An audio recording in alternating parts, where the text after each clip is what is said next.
الحمد لله رب العالمين والصلاة والسلام على سيد المرسلين وعلى آله وأصحابه أجمعين أما بعد قال الله تعالى أعوذ بالله من الشيطان الرجيم بسم الله الرحمن الرحيم إنا أعطيناك الكوثر فصل لربك وانحر إن شانئك هو الأبتر وقال الله تعالى في موضع آخر لن ينال الله لحومها ولا دماؤها ولكن يناله التقوى منكم صدق الله العظيم. عزیزان محترم، رب العزت نے انسان اور جنات کو اپنی عبادت کے لیے پیدا کیا. انسان سے اللہ رب العزت اپنی عبادت آنے کے لیے انسان کو بنایا اور فرمایا وَمَا خَلَقْتُ الْجِنَّ وَالْإِنسَ إِلَّا لِيَعْبُدُونَ کہ انسان اور جنات کی تخلیق کا مقصد اپنے رب کی عبادت کرنا ہے، اور اس نے اپنی عبادت کے لیے انسان پر کئی طریقے رکھے. بعض عبادتیں وہ ہیں جو انسان کے جسم سے تعلق رکھتی ہیں، بعض عبادتیں وہ ہیں جو انسان کی روح سے تعلق رکھتی ہیں، بعض عبادتیں وہ ہیں جو انسان کی مال سے تعلق رکھتی ہیں. یعنی اللہ نے انسان کے اوپر مختلف عبادتیں متعین کی. کہیں قولی عبادت ہوتی ہے تو کہیں فعلی عبادت ہوتی ہے، تو کہیں اللہ انسان سے مالی عبادت کرانا چاہتے ہیں. مالی عبادتوں میں سے ایک عبادت قربانی کی عبادت ہے. انسان اپنے رب کے لیے جانور کو ذبح کرتا ہے، یہ قربانی اور یہ مالی عبادت ہے. اسی طریقے سے مالی عبادت اور بھی بہت سی ہو سکتی ہے، لیکن جس مالی عبادت کا سب سے زیادہ تقرب اللہ کا حاصل ہوتا ہے، جس مالی عبادت سے اللہ کا تقرب سب سے زیادہ حاصل ہو جائے، جس مالی عبادت کو اللہ کے یہاں سب سے زیادہ محترم رکھا گیا ہو، وہ عبادت قربانی کی عبادت ہے. عشرہ ذی الحجہ کا درمیان ہے، اور ذی الحجہ کا یہ پہلا عشرہ اپنے اندر بہت سی فضیلتوں کا حامل ہے. اس عشرے کے اندر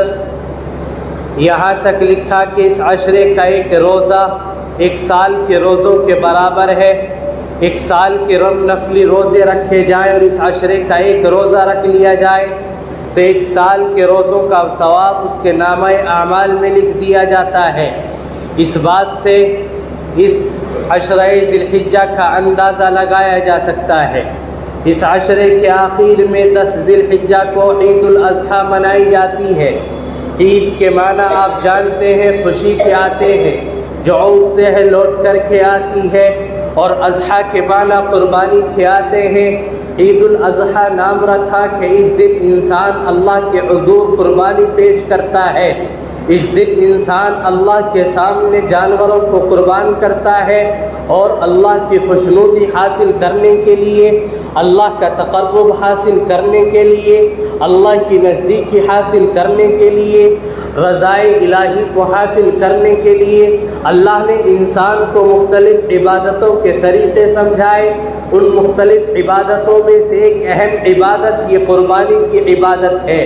اللہ تعالیٰ قرآن کریم کے اندر فرماتے ہیں اِنَّا أَعْطَيْنَاكَ الْكَوْثَرَ فَصَلِّ لِرَبِّكَ وَانْحَرْ. اے نبی، ہم نے آپ کو کوثر عطا کیا ہے، آپ اپنے رب کے حضور قربانی پیش کیجئے. اور آؤ میں آپ کو بتلاؤں، یہ قربانی کوئی آج کی ایجاد کی ہوئی نہیں ہے. یہ قربانی کوئی ایسا نہیں کہ 100-200 سال پہلے سے چل رہی ہو، یا یہ قربانی صرف آپ علیہ السلام کے زمانے سے شروع ہوئی ہو. نہیں، یہ قربانی اس وقت سے شروع ہوئی ہے جب میرے اور آپ کے دادا، جب میرے اور آپ کے جد امجد حضرت آدم علیہ السلام اس دنیا کے اندر تشریف لائے ہیں. حضرت حوا علیہ السلام اس دنیا کے اندر آئی ہیں اور ان کے بطن سے اولادیں پیدا ہونی شروع ہوئی ہیں، اللہ کا ایک نظام چلا ہے، اللہ دنیا کے نظام کو چلانا چاہتے ہیں، اور جڑواں اولادیں حضرت حوا علیہ السلام کے بطن سے پیدا ہوتی ہے،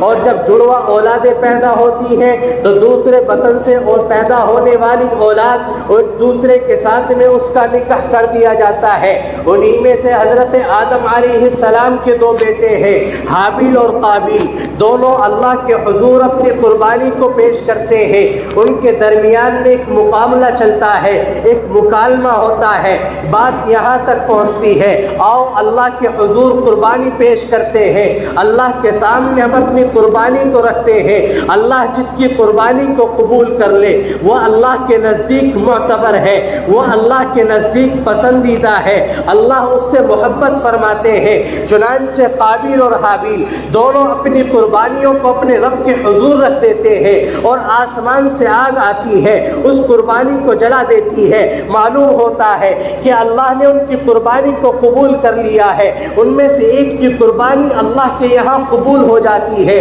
یہ قربانی حضرت آدم علیہ السلام کے زمانے سے چلی ہے، اللہ اس کا تسلسل رکھنا چاہتے ہیں، اللہ اس کے سلسلے کو برقرار رکھنا چاہتے ہیں، لیکن اللہ نے اس کے طریقے بدل دیے۔ اللہ نے اپنے محبوب کی امت کے اندر اس کے طریقے کو الگ رکھا۔ اللہ نے اپنے محبوب کی امت کے اندر اپنے بندوں کو مقبولیت کے دروازے تک پہنچانے کے لیے، اپنے بندوں کو اپنوں تک لانے کے لیے کہ کسی طریقے سے یہ انسان دنیا کی غفلتوں سے نکل کر، کسی طریقے سے یہ انسان دنیا کی لاپرواہیوں سے نکل کر، دنیا کی حرص و طمع کو چھوڑ کر، دنیا کے لالچ کو چھوڑ کر اپنے رب کے قریب آ جائے، اپنے رب کی عبادت کرنے والا بن جائے، اپنے رب کے سامنے سجدہ ریز ہونے والا بن جائے۔ اس لیے اللہ نے انسان کو مختلف عبادتیں سکھلائی، اس لیے اللہ نے انسان کو مختلف عبادتوں کے طریقے سمجھائے۔ جب انسان نماز پڑھتا ہے اس کی روح کو تازگی حاصل ہوتی ہے،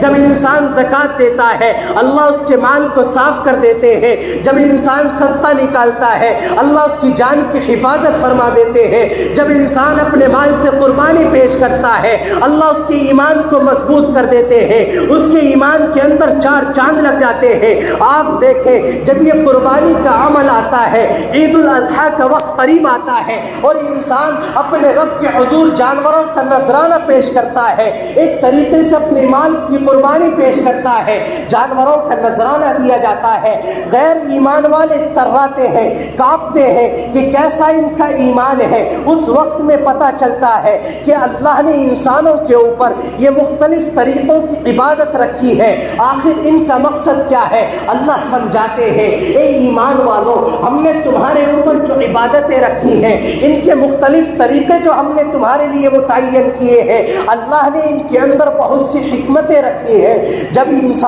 جب ایمان والا سال کے 3 دنوں کے اندر قربانی پیش کرتا ہے اور جانوروں کا نذرانہ پیش کرتا ہے، اللہ اس کے ایمان کو مضبوط کر دیتے ہیں، اللہ اس کے دل کی کیفیت کو بدل دیتے ہیں، اللہ اس کے دل کو مضبوط کر دیتے ہیں، اور وہ جسمانی طور پر جس طریقے سے مضبوط ہے، روحانی طور پر اس طریقے سے مضبوطی اللہ کی جانب سے اس کو حاصل ہوتی ہے، اس کی روح کو حاصل ہوتی ہے۔ جب انسان قربانی پیش کرتا ہے اور اللہ کے سامنے جانوروں کے خون کو بہا دیتا ہے، اللہ دیکھتے ہیں کہ اس نے اپنے مال کو قربان کر دیا ہے، اپنے رب کے سامنے اپنے نبی کی اداؤں کو پیش کر رہا ہے، اپنے رب کے سامنے اپنے نبی کی سنتوں کے طریقے پر چل رہا ہے، تو اللہ رب العزت اس کے ایمان کی کیفیت کو بدلتے ہیں اور دنیا والوں کے سامنے اس کا ایمان کی طاقت پڑ جاتی ہے۔ وہ سمجھتے ہیں کہ جب یہ اپنے مال کے ذریعے جانوروں کو قربان کر سکتے ہیں، جب ان کا دل اتنا مضبوط ہے کہ اپنے مال کو، خود اپنے کمائے ہوئے پیسے کو، خود اپنے کمائی ہوئی طاقت کو اپنے ہاتھوں کے ذریعے قربان کر سکتے ہیں، تو ان کے لیے ان کی جان کی کوئی اہمیت نہیں ہے، ان کے ایمان کے سامنے کوئی چیز اہمیت نہیں رکھتی۔ دنیا والے اس سے سبق لیتے ہیں اور آپ کے ایمان کو تقویت حاصل ہوتی ہے، لیکن اللہ فرماتے ہیں لن ينال الله لحومها ولا دماؤها ولكن يناله التقوى منكم۔ اے لوگوں، جو تم اللہ کے حضور قربانی پیش کرتے ہو، جو تم اللہ کے سامنے جانوروں کا نذرانہ پیش کرتے ہو، بسم اللہ اللہ اکبر اکبر کہہ کر کے جانوروں کو جو قربان کرتے ہو، یاد رکھو اللہ کے یہاں نہ تمہارا گوشت پہنچتا ہے، اللہ کے یہاں نہ تمہارا خون پہنچتا ہے، اللہ کے یہاں نہ تمہارا جانور پہنچتا ہے، وَلَكِنْ يَنَالُهُ التَّقْوَى مِنْكُمْ، لیکن اللہ کے نزدیک، اللہ کے یہاں تمہارا تقویٰ پہنچتا ہے، تمہارے دلوں کی پرہیزگاری پہنچتی ہے، تمہارے دلوں کی کیفیت پہنچتی ہے، تمہارے دلوں کی کیفیت پہنچتی ہے، آخر تمہارے دلوں کے اندر کیا ہے اور کیا چل رہا ہے، آخر اس قربانی کا مقصد کیا ہے، یہ آیت کریمہ بتلاتی ہے۔ قرآن کریم ایمان والوں کو جھنجھوڑ رہا ہے، اے لوگوں جب تم قربانی کرو تو قربانی کا مقصد صرف اور صرف یہ ہو کہ ہمیں اپنے رب کو راضی کرنا ہے، ہمیں اپنے رب کا تقرب حاصل کرنا ہے، ہمیں اپنے رب کی نزدیکی حاصل کرنی ہے، کسی طریقے سے میرا رب راضی ہو جائے۔ انسان کبھی نماز پڑھتا ہے، اپنے جسم کو تھکاتا ہے، کبھی سجدہ ریز ہوتا ہے، مقصد ہے کہ اللہ مجھ سے راضی ہو جائے۔ کبھی انسان اپنے مال کی زکات نکالتا ہے، مقصد یہ ہے کہ اللہ راضی ہو جائے۔ کبھی انسان اپنے مال کے ذریعے جانوروں کا نذرانہ پیش کرتا ہے، جانوروں کی قربانی کرتا ہے، مقصد یہ ہے کہ اللہ ہم سے کسی طریقے سے راضی ہو جائے۔ لن ينال الله لحومها ولا دماؤها ولكن يناله التقوى منكم، کہ اللہ کے نزدیک نہ اللہ کے پاس نہ تمہارا خون پہنچتا ہے نہ گوشت پہنچتا ہے، اللہ کے یہاں تمہارا صرف تقویٰ پہنچتا ہے۔ محسوس یہ ہوتا ہے، یہ آیت کریمہ یہ بتلاتی ہے، اے ایمان والو جب تم 5,000 روپئے 10,000 روپئے 1 لاکھ روپئے 3 لاکھ روپئے کی قربانی کرتے ہو تو اس وقت میں قربانی کا مقصد گوشت کا حاصل کرنا نہ ہو، اس وقت میں قربانی کا مقصد صرف خون کا بہانا نہ ہو، اس وقت میں قربانی کا مقصد ریاکاری نہ ہو، اس وقت میں قربانی کا مقصد تکبر نہ ہو، اس وقت میں قربانی کا مقصد انا اور میں نہ ہو، اس وقت میں قربانی کا مقصد لوگوں کو دکھلانا نہ ہو کہ میں کتنا بڑا مالدار ہوں، اللہ نے مجھے کتنے جانور دیے ہیں، میں کتنے مال اللہ کی راہ کے اندر قربان کر رہا ہوں، کتنے جانوروں کی قربانی کر رہا ہوں۔ آیت کریمہ بتلاتی ہے کہ ان سب نیتوں سے ہٹ کر، ان سب ارادوں سے ہٹ کر، غرور اور تکبر کی چادروں سے نکل کر تمہارا مقصد صرف یہ ہو کہ مجھ سے اللہ راضی ہو جائے، میرا رب مجھ سے راضی ہو جائے۔ یہ قربانی کا مقصد یہ ہے کہ یہ قربانی اللہ اس لیے کراتے ہیں تاکہ